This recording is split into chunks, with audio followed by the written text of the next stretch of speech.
Guys, good afternoon. Please turn your cameras on.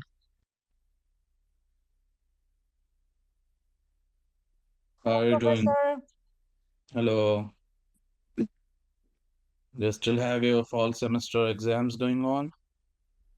I just Submissions. finished mine today, so Okay, for you. thank you. It's been a long semester. Indeed.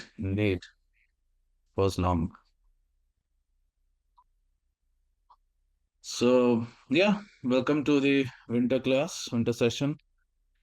Um, I know it's difficult teaching in online mode because kids are always, students are always getting distracted, and it's hard to prevent cheating.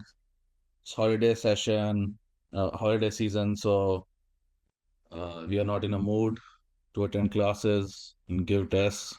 Uh, you know, so I understand all that. So I don't want to overburden you uh, in this class, but I also want you to learn something.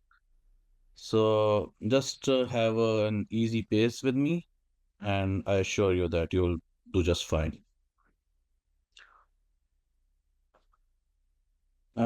So you can see that I have logged in from my other device as well, just to keep an eye on you, so that you are not, talking to someone or keeping your camera off and, watching movies. And also, it has happened with my online class before, so that is why I have to undertake these measures. So let's start. I'll share my screen. I'll first go over the syllabus and some, overview of the course, and then we'll start chapter one. Okay. One thing that I would like to mention before starting, you see this thing? Click to add notes here. Hmm. On the slides. These are called teaching notes, right? This section below the slide. Okay, these are called teaching notes. So I sometimes write some things here when I teach in person, and sometimes some important things are written here. So when you read the slides, when you prepare for the tests, do read these teaching notes section as well. Okay. Not every slide would have something, but sometimes you would find some important notes written here, and I can ask questions from them. So don't forget to read these. Okay. I see 22 people today, and I think there are 24 enrolled in this class. So I guess two are absent. You do know that there are points for attendance and participation, right? So I'll take attendance every day, and I will also keep in mind I write down the names of the people who participate. So that way I have a track of who participates and who did not. So they will get points accordingly. So,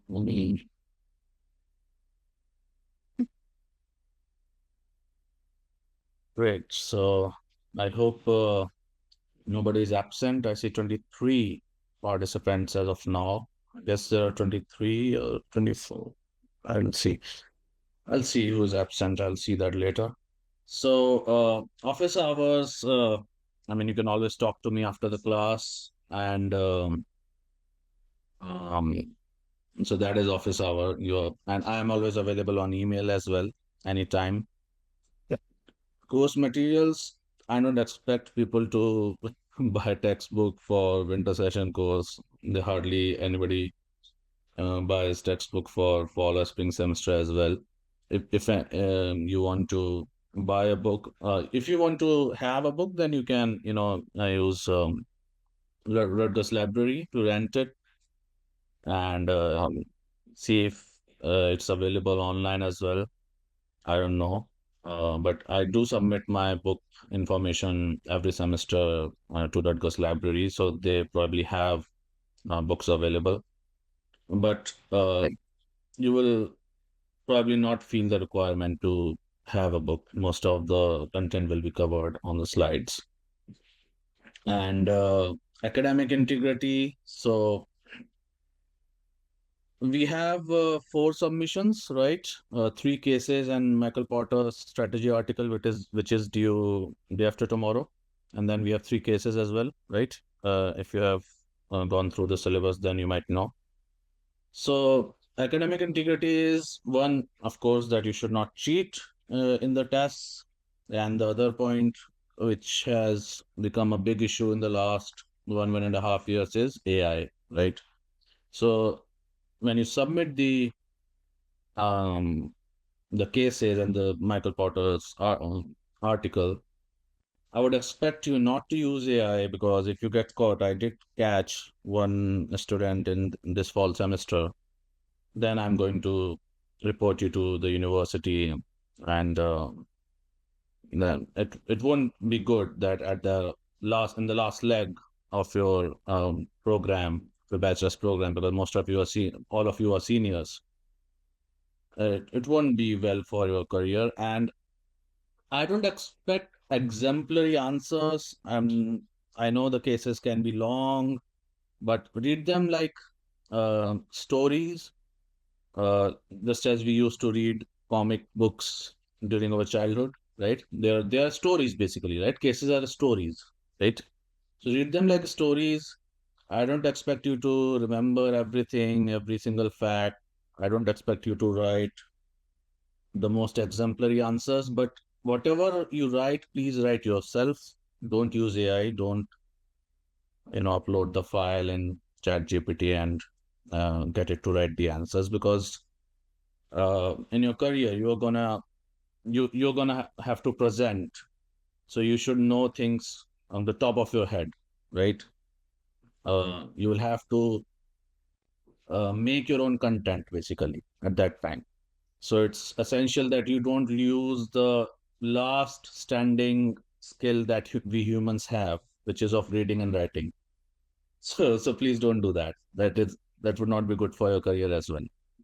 So that is about academic integrity. As long as you don't write really trash answer, or a really short answer, expect me to give you full points. Like, I'll most likely give you full points. But please write that answer yourself. If I get even slightest of hint that you have used AI, then I'll have to give you zero, right? So I just want you to write the answers yourself. Even if it's not great, I will still most likely give you full points. Okay, and so we have four submissions, which would be this Michael Porter and three cases. Then we will have two tests. One would be I think after chapter 6, which would cover till chapter 6, whatever we have covered till now, till then.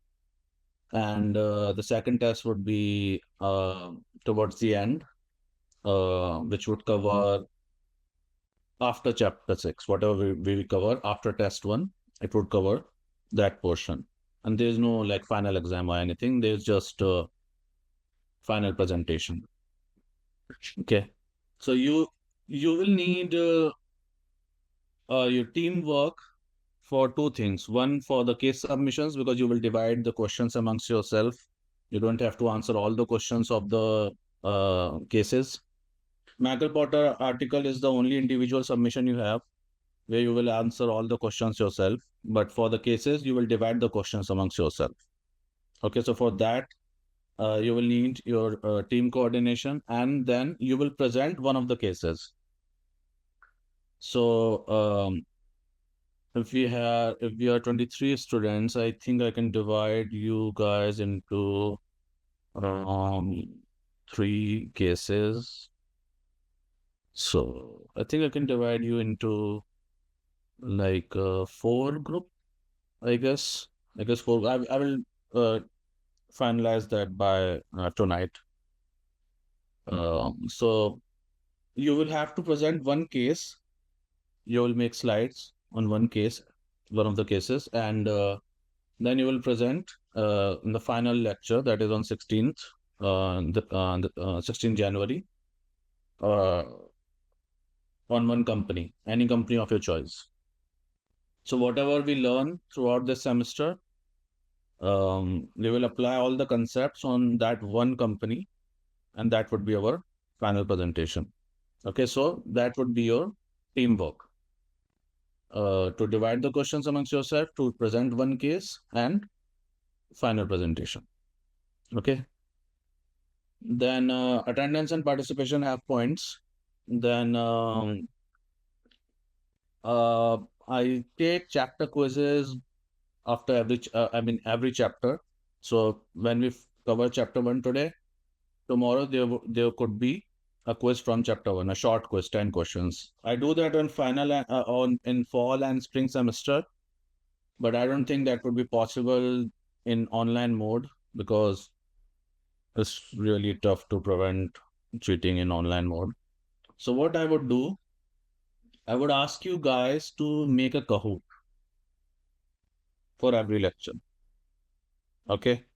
So one of the groups can make a Kahoot. Uh, if you don't want to come up with your own questions, I can give you those questions which I take a quiz on during fall and spring semesters, right? 10 questions, very short Kahoot. So that way it keeps people engaged and it helps you revise the chapter. So it fulfills two purposes. One, at least you guys focus for that duration, and um, it will help you revise the chapter if you have not gone through the slides. Or if you will have a reason to go through the slides, and also if you have not gone through the slides, at least you will gain some knowledge through Kahoot. So uh, but groups are not formed yet. So I'm thinking, how can we do that tomorrow and day after tomorrow? Uh, if someone wants to volunteer, that would be great. I can give them extra points. But yeah, I want to start that from tomorrow itself because I already have questions prepared from chapter one, chapter two, and all. I'll see that. I'll discuss that either after the lecture or through Canvas announcement. I'll see what I can do about it. Yeah.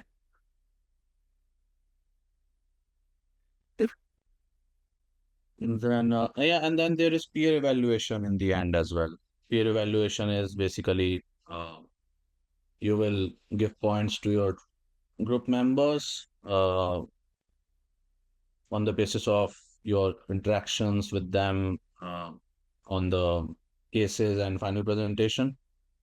Because every semester there are a few groups which constantly complain that some group members do not contribute at all, they do not respond to messages, or they do not contribute at all to the submissions and group projects, right? So it's for that purpose, so that um, you know I know that which were the group members who did not contribute enough. And also you're gonna have to work in teams in corporate job in your career, so you should learn how to manage these group tasks, right? So that is a purpose for that exercise. And then our syllabus is divided into two parts. The first half is business strategy, second half is corporate strategy. What is business strategy and corporate strategy? We will get to know in a few minutes when we start the chapter. But this is how it is divided. So plan accordingly. There are only two holidays, uh, December 25th and 1st January. So plan your outings and family gatherings accordingly, that don't miss classes, please. So let's get to the chapter. So business unit. So we have business strategy and corporate strategy, right? So business unit. What is business unit? So any company or So any division that is present in only one business segment is called business unit. Generally, it is also used for units that are present in one business segment as well as one geographic segment as well. But yeah, the basic definition is that you are only in a single product offering or market segment, right?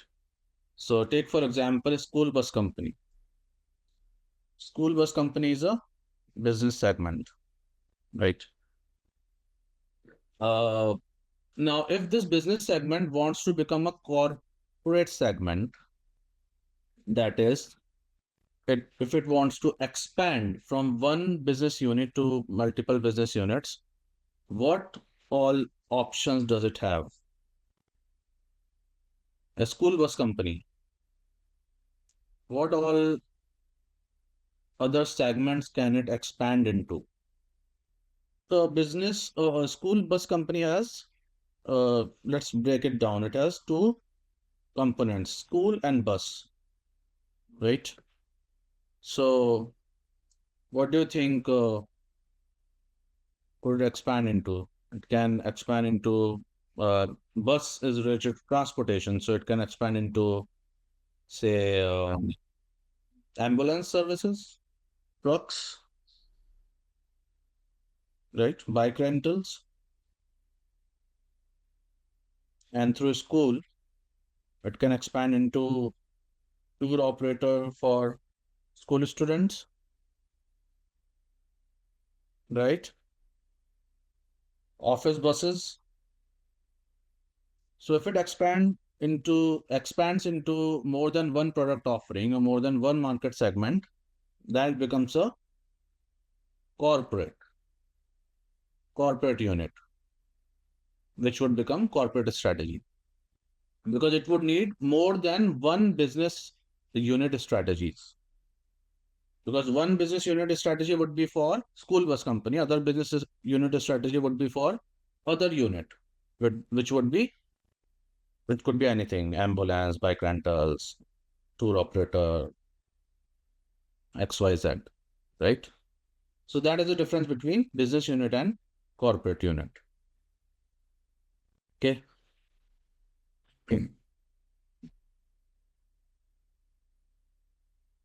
Then some basic definitions like what is strategy? It's an integrated and coordinated set of commitments and actions uh, that you exploit to gain a competitive advantage. And our final objective for any business strategy is to get above average returns. What does it mean by above average returns? So, above average return is that we need to beat our competitors in returns, in getting the returns. So, say average profit in our industry is say 2%, or average growth of a stock price in our industry is 2% per month or 2% per year or per quarter. We need to get more than that. We want to get more than that, right? So if you make a graph, then there would be this slanting angled line. Our angle should be greater than our competitor's angle or industry's angle. That way, which would mean that our growth trajectory is faster than our competitors' growth trajectory. That is above average returns, right? You might have heard these terms in business news that New York Stock Exchange grows by 3% and all.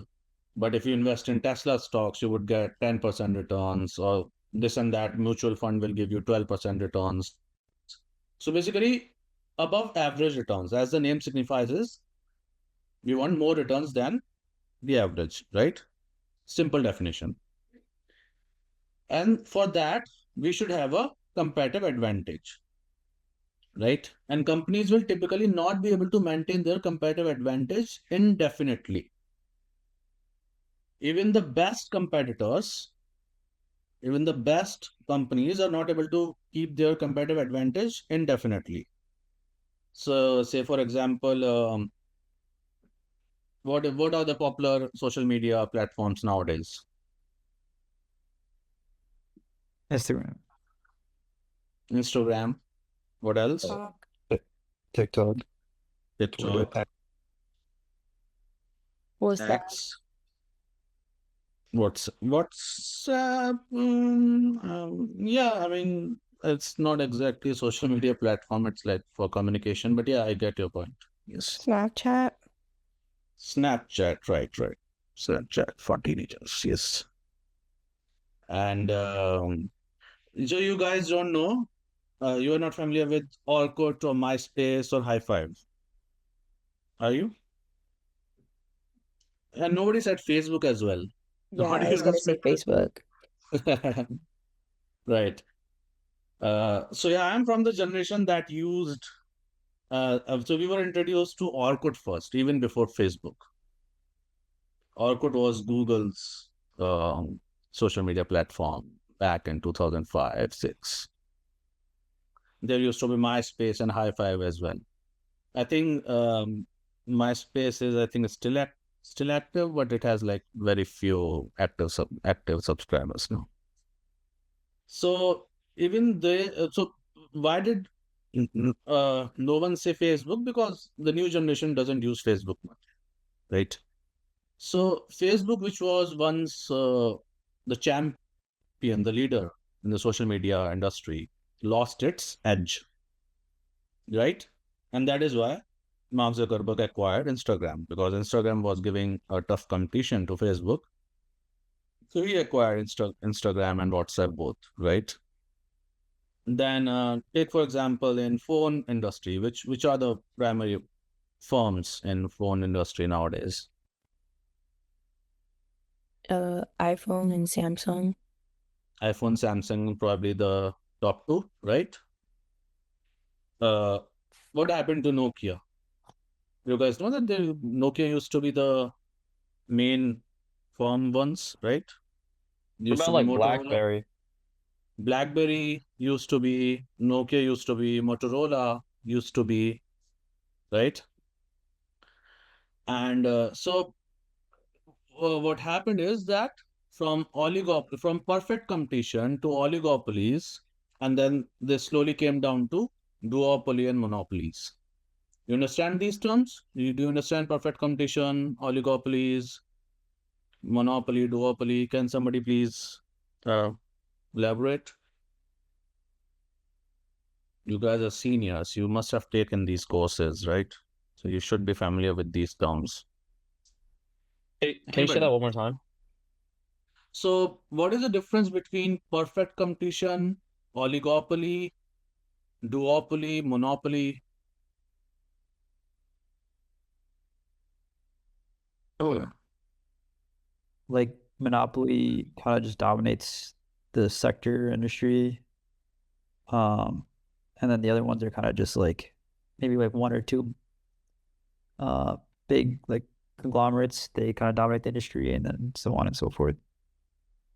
Mm-hmm. Anybody else? Perfect Yeah. competition is when like all the products being sold in that market are like close to identical or they're like the same. Okay. Anybody else? I feel like the main difference is in who's setting the price for between the, compared to those different type of market. Mm-hmm. The difference also is in how easy and how hard it is to enter and exit that market, depending on the competition.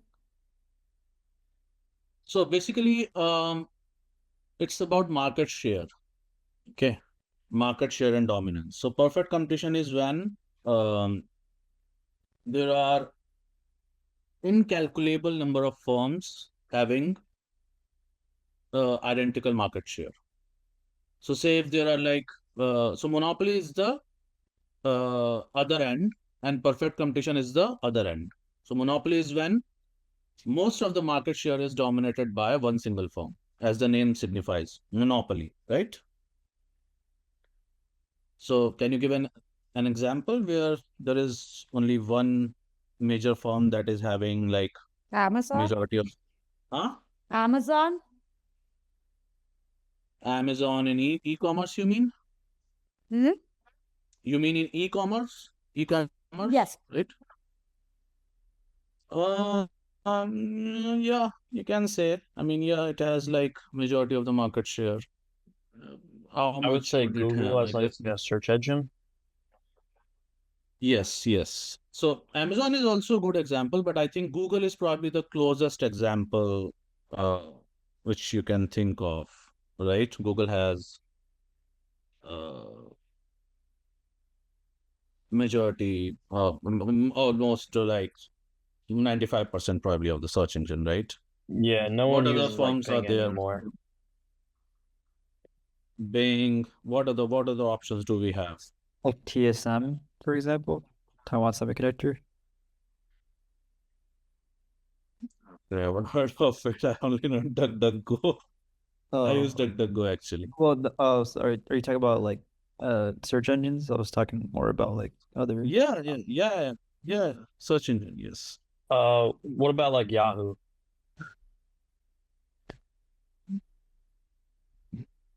Would Yahoo be a search engine? Yahoo is also, yes.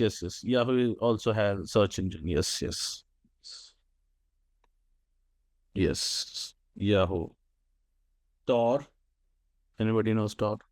No. I would say Microsoft also. Microsoft Bing, yeah. Microsoft Bing, yes. But yeah, these they have very low market share, right? So that is monopoly. Okay. Then duopoly. What would be duopoly? Like When there are Coca-Cola two and firms. Pepsi? Coca-Cola and Pepsi, right? Yes. Coca-Cola and Pepsi. What about aircraft companies? Boeing and Airbus. Boeing and Airbus, yes. Which regions firms are these? Boeing is an American firm, right? Yeah. US firm, right? Yeah. And Airbus is Is it German? it's headquartered in France, but backed Right. by European Union, right? So it's also kind of duopoly, right? Oligopoly is when the market is dominated by few major firms, not two, more than two, say 5 or 6 major firms, and they have primary, like if you add the market share of those 5, 6, or 7 firms, it would be more than 95%. That is oligopoly. And perfect competition is when there are so many firms in that market, like more than 20, 25 firms, that nobody has exorbitantly high market share. So every firm has some decent percentage. Say, let's say, for example, fast food. You can go to McDonald's, you can go to Burger King, but you can also go to Pizza Hut, Domino's, Blaze Pizza, Papa John's, right? No single firm. I mean, if you divide them into burger and pizza chains differently, then maybe some firm may have big market share, but otherwise, nobody has like 50%, 40% market share, right? Everybody has some percentage, but you are not out of options. You have like unlimited options, right?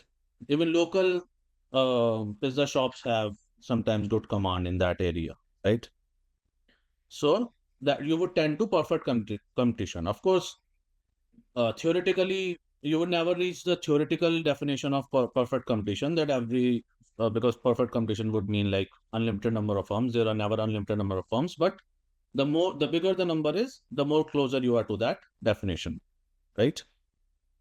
So, and companies will not typically have competitive advantage indefinitely. The example for that should be Google. So, for the longest period of time, Google enjoyed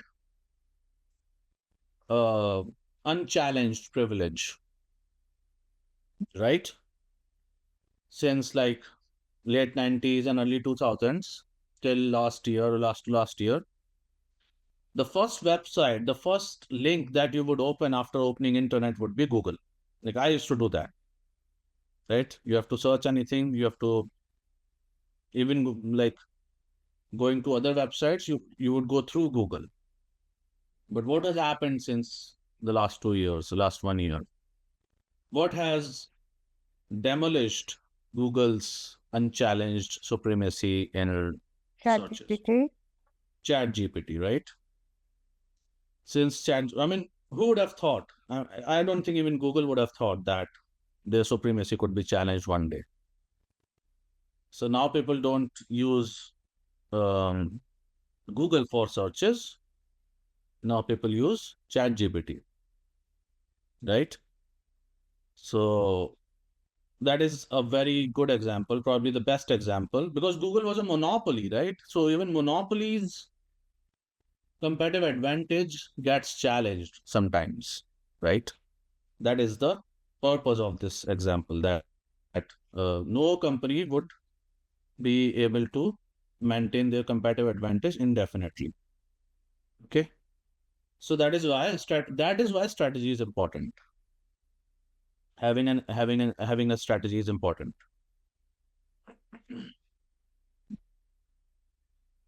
A risk, we know already the definition, that investors uncertainty about economic gains and all that. Strategic management process is the set of commitment, decisions, and actions that can lead to above average returns. So first we will see how to formulate a strategy, and then we will implement those strategies in the form of governance, mergers, and we will not go beyond chapter 10. We will stop at chapter 10. But yeah, we will have like how to implement those strategies that we formulate in the first half. So there are three models for strategies. First is industrial organization model. What does industrial organization model say? It says that first you need to analyze the external environment. Okay.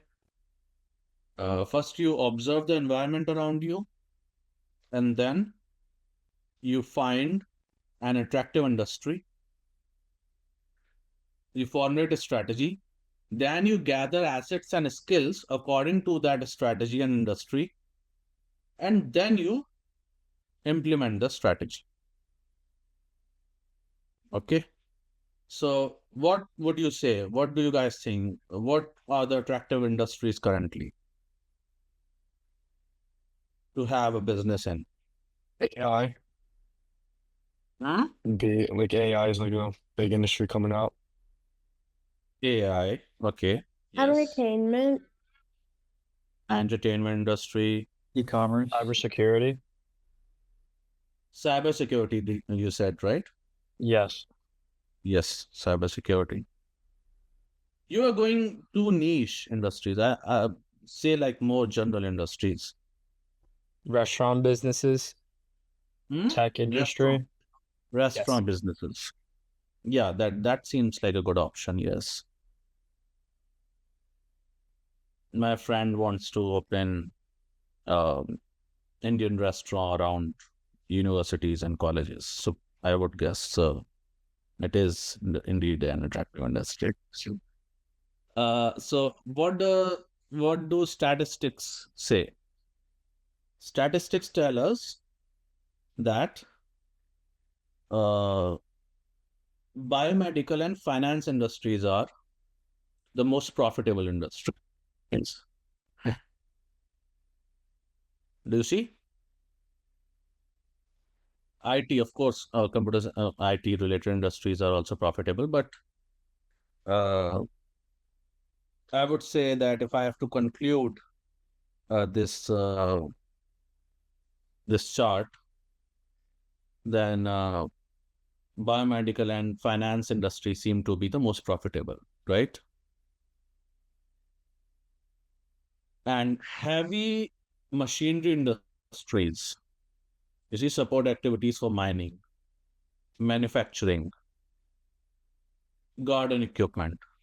Heavy machinery industries seem to be the least profitable from this list,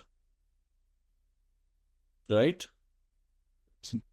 So what would IO model say? IO model say that first you analyze and observe the external environment, find an attractive industry, build your strategy according to that, then you gather your assets and skills, then you implement the strategy. Okay.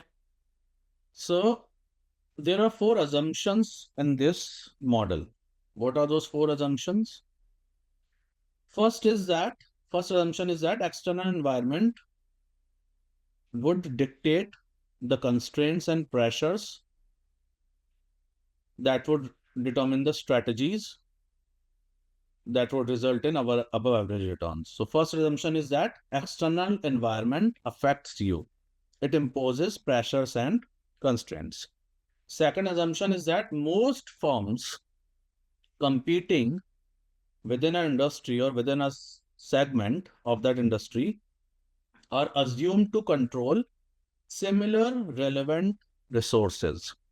That is, most of the firms in that industry would have same resources or similar kind of resources, relevant resources to pursue similar strategies in light of those resources. Okay. Third assumption is that resources are highly mobile, meaning that suppose there is a new firm, new startup in the industry, which does not have similar kind of resources as big firms. Okay, I say I want to start an AI startup, but I do not have the resources which firms like Google, Microsoft have. But the third assumption says that resources are highly mobile, meaning that any resource difference that might develop between the firms will be short-lived. That is, I can always hire engineers from Microsoft and Google, pay them like good checks, like 600K, 800K, get them on board in my firm, and then I will also have similar kind of resources which these big firms have, right? So it basically the third assumption says that resources are mobile. If you do not have those kind of engineers, you can always get engineers. If you do not have money, you can always get funding, A series funding, B series funding, investors, and all that, right? So third assumption says that resources are highly mobile. Fourth assumption says that the organizational decision makers are rational individuals who are committed to acting in the firm's best interests. That is, top management of the firm and decision makers of the firm will always take decisions that are in the best interest of the firm and all that. This is an assumption because this is not always true. This model assumes that. Does not mean that it always happens in the real life. There are times when top management of the firm takes decisions which are not in the best interest of the firm. We will get to that when we reach mergers and acquisitions chapter and corporate governance. Okay. Then second model, resource-based model of above average returns. What does resource-based model say? So you might have heard like things or discussions within your friend circles that computer science is not an attractive field anymore for career because AI is taking so many jobs. So I know personally several people who are in undergrad who have switched from computer science to supply chain, finance, and those kind of fields. Like I know a person at Penn State University and even at Ohio State who entered the college in computer science stream, but then they switched to other majors.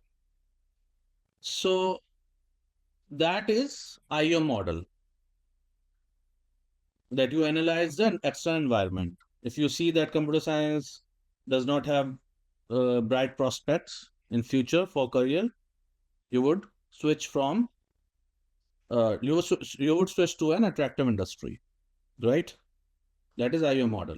What would resource-based model say? Resource-based model would say that choose what is your core competency. So my parents would tell me that, take computer science or take supply chain or take finance or biomedical because they have good prospects in future. But I might say that I'm good at music or I'm good at literature. Let me take literature major or music major in the college, right? That is resource-based model. What is resource-based model? Resource-based model says that identify what resources you have, what capability you can develop from those resources, then how can those capabilities become your competitive advantage or give you competitive advantage? Then on the basis of that, choose an attractive industry and then formulate a strategy. That is resource-based model. You see the difference? See, not every resource is capability and not every capability is competitive advantage. So resource is money. Say I have money, but just having cash does not give you any capability or competitive advantage in business. You have money, but what do you want to do with that money? What do you want to develop? What can you offer to customers? So from that resource, you have to develop capability. Like for example, Polaroid, right? Polaroid has capability that it can give you instant photos right on the spot. That is a capability. But does that give it competitive advantage? Do you think that Polaroid cameras are like the most popular cameras in the market? No, right? Because since mobile phones have cameras, very few people buy Polaroid cameras, right? So though it has a capability, but that did not become its competitive advantage, right? So you may have resources, you may have capability, but not every resource is a capability and not every capability is a competitive advantage. It should give you a competitive advantage over other firms, over your rivals, right? So that is resource-based model. Then you would have a vision and mission of your firm. You can find this on every company's website. So like Wikimedia's vision is a long-term strategy. Like imagine a world in which every single human being can freely share in the sum of all knowledge. That is our commitment. That is Wikimedia's vision. But what is its mission? That is what its current strategy is, to empower people to share knowledge. That is its current strategy. And vision is the long-term strategy. Then the third model is stakeholder model. Do you understand a stakeholder? What is a stakeholder? What is stake, by the way? Do you use the word stake anytime?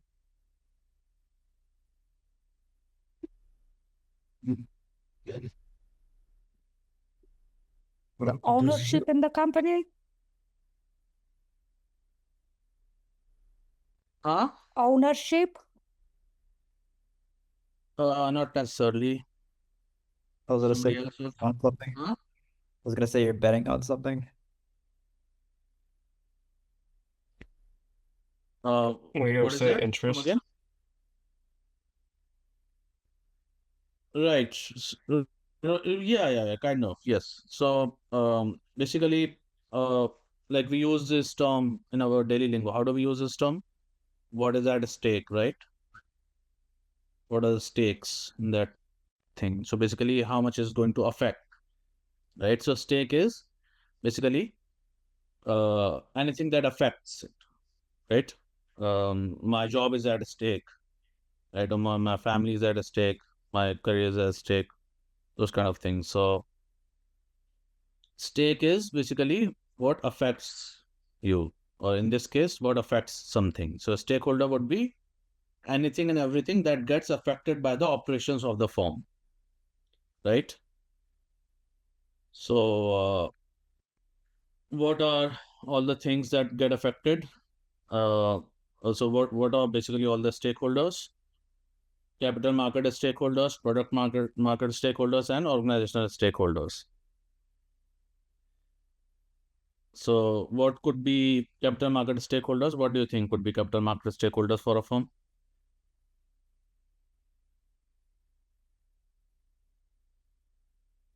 Shareholders. Shareholders. Shareholders. Right. Shareholder is definitely one category that is capital market stakeholders, right? And who gives debt? Lenders. Lenders, banks, right? Then, of course, organizational stakeholders is basically employees and all, right? So we'll come to the stakeholders, what are them, but basically the stakeholder model says that first study the external environment, determine which stakeholders are the most important, develop relationship with them stakeholders, collect information from stakeholders, and then make strategies. It basically gives importance to stakeholders and basically replaces resources with the stakeholders, right? Then stakeholders reciprocate by treating the firm and its stakeholders well in return. So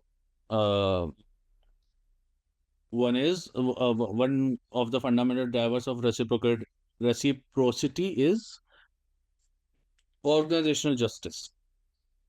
Organizational justice can be of three types.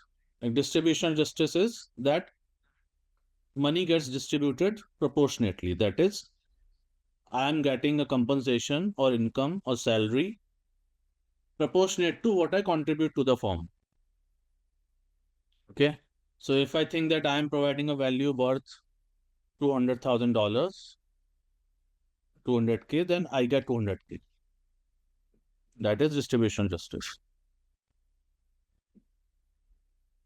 And procedural justice is that I am part of the procedures, or the firm makes me a part of the procedures of the firm. That is, if any decision making is happening, they are factoring in or they are considering the opinions of the stakeholders. That is procedural justice. And the third is interactional justice. Interactional justice is that all the interactions that happen with the firm are good interactions, are positive interactions. That okay, if company promised to the society or to the community that it operates in that there would be no pollution due to the operations of the firm, then it kept its promise, the informal promise that there would be no pollution due to operations of the firm in the society or the community it operates in. That is interactional justice. If you do these justices, then stakeholders are going to contribute positively to your decision making and will give you good feedback, positive feedback, which will help you in making better products. So capital market stakeholders, we discussed that there could be two kinds. One is equity shareholders and other is debt holders, which is creditors or banks. Now, both of these are very important, of course, but there is conflict between the two. Why do you think there could be conflict between the two? Why do you think there could be a conflict in what equity shareholders want with the firm and what creditors or debt holders want with the firm? What could be a conflict between the two? The amount of risk that the firm takes. Yeah, for example, like, can you give an example? Like, what kind of example are you looking for? I mean, like, can you like explain like how the risk would? Yeah. So, for example, higher risk would usually earn higher returns, so equity investors would want that. But higher risk would be worse for lenders because there's a possibility that it could go default on the loan, right? Yes. Correct. Exactly what Rich said. It's a correct answer. So exactly as he said that, this equity shareholders would want the firm to take more risks because more risk would give higher return, right? But debt holders, lenders, or creditors like banks would not want the firm to take higher risks because they would want to first ensure that their money comes back, right? That the firm is able to return their loan, regardless of whether they get higher returns or not, right? So take for example, who is a big equity shareholders? Let's say Elon Musk. How much do you think Elon has shares in Tesla? Without Like, opening Google. take that. Huh? How much? Like 10%. Yeah, a little more than 10%, I guess, like 12 to 14%, something like that, in that range. So going by his personality, I would assume that he likes taking risk a lot, right? So he would want the firm to take more risk, invest in technologies or, decisions that would entail a lot of risk, as we have seen in the last 2 to 3 years, right? But the lenders, the debt holders would not want the firm to take risk because they would first want the loan to be repaid, right? So that is the conflicting expectation.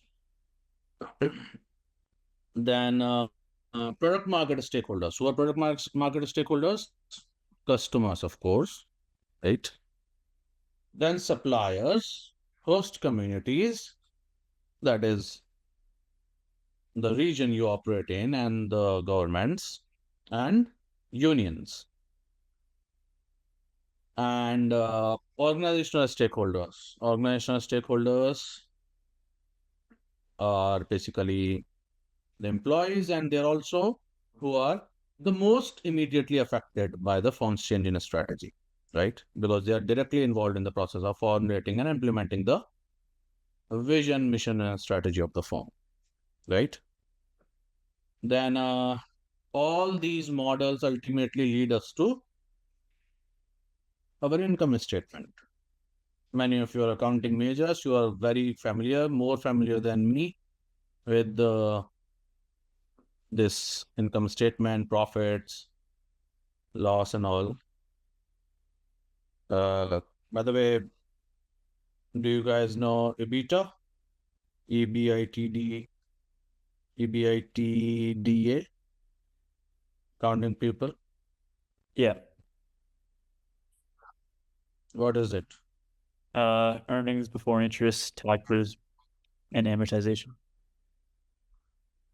Right. What is it used for? What is its purpose? I'm not an accounting major. I don't really know. I just know the acronym. Indicator of You're not profitability. accounting major? No. Okay. Right. Indicator of profitability. Basically, actually, have you guys watched The Boys? Anybody? Not a single one? Yes. Yes, yeah. Basically, I was watching The Boys a few months ago, and it just hit me. So I came across these scenes. Wait a second. Are you able to hear what she's saying? No? I think I'll have to change settings, right?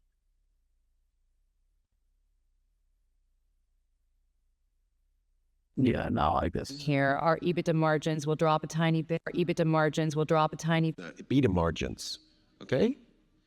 EBITDA margin. Yeah, and it just hit me. It just struck me that I teach this in class, so I included this in my slides.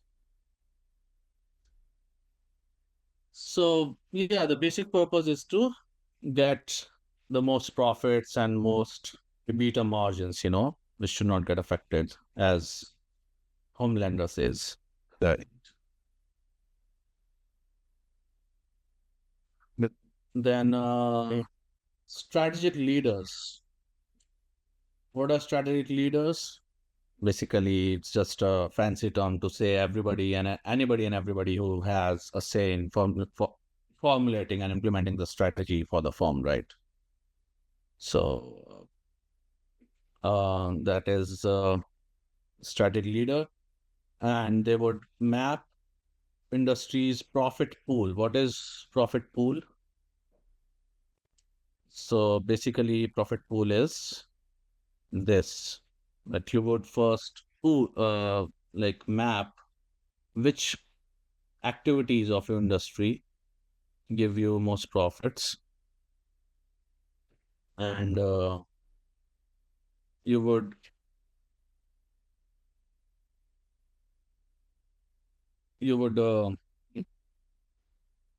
focus on the relative or relevant components according to your priorities, right? So that is profit pool.